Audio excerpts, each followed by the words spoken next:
হবে যে সম্মান তাকেই করা যায় যার আচরণ ভালো, যার ব্যবহার ভালো, যে চরিত্রবান। সম্মান তাকেই করা যায় যারা বয়সে বড় হলেও ছোট ছোটদের সম্মান করে।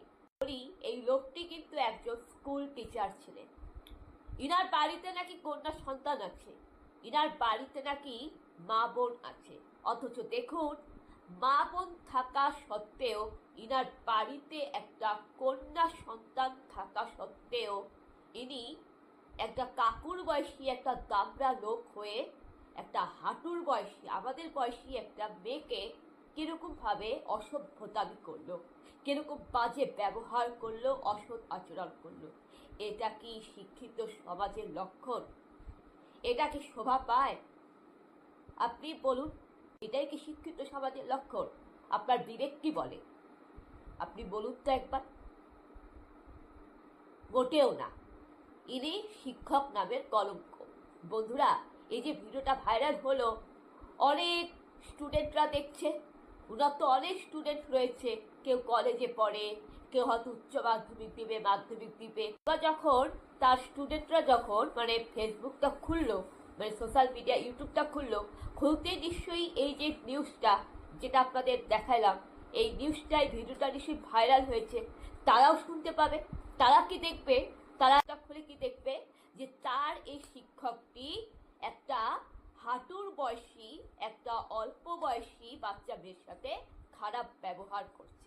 তো বন্ধুরা, এ থেকে কি শিখছে স্টুডেন্টরা? কি শিখবে? স্টুডেন্টরা তো এটাই শিখবে যে পরের মেয়েদেরকে কিভাবে অসম্মান করতে হয়, পরের বোনদেরকে কিভাবে খারাপ ব্যবহার করতে হয়, এটাই শিখবে।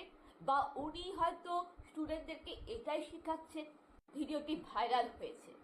এবার আশেপাশের মানুষ পরে যখন জানতে পারে ব্যাপারটা কি, তারপরে পাবলিক সে লোকটিকে কেলানি দিয়েছে। লোকটির যা অহংকার ছিল এক মুহূর্তে সেটা শেষ হয়ে গেছে। এমন কেলানি দিয়েছে, আর যারা দিয়েছে তাদের আমি পায়ে হাত ধরে শতকোটি প্রণাম করতে চাই।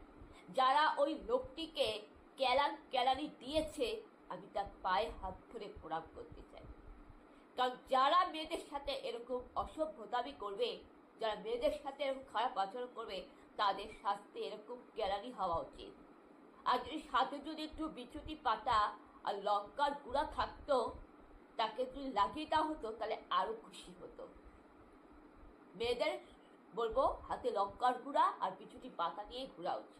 করলো যে মুখ দিয়ে কিনা বাজে গালি দিল, তার জিভটা ব্লেড দিয়ে কেটে লঙ্কার গুঁড়া লাগিয়ে দাও।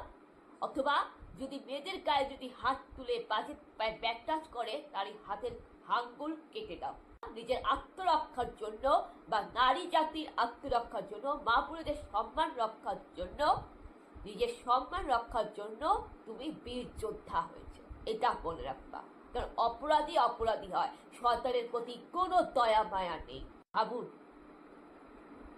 সমাজটা অরাজকতায় চলে যাচ্ছে। বন্ধুরা, এখনই আমাদের জাগ্রত হতে হবে, এখনই আমাদের সচেতন হতে হবে, আমাদের এখনই সজাগ থাকতে হবে। যেটা হলো সেটা মোটেই কাম্য না, এটা খুবই লজ্জাজনক। বন্ধুরা, বলার কোনো ভাষা নেই। আপনারা ভালো থাকবেন, সুস্থ থাকবেন। নমস্কার, জয় যিশু।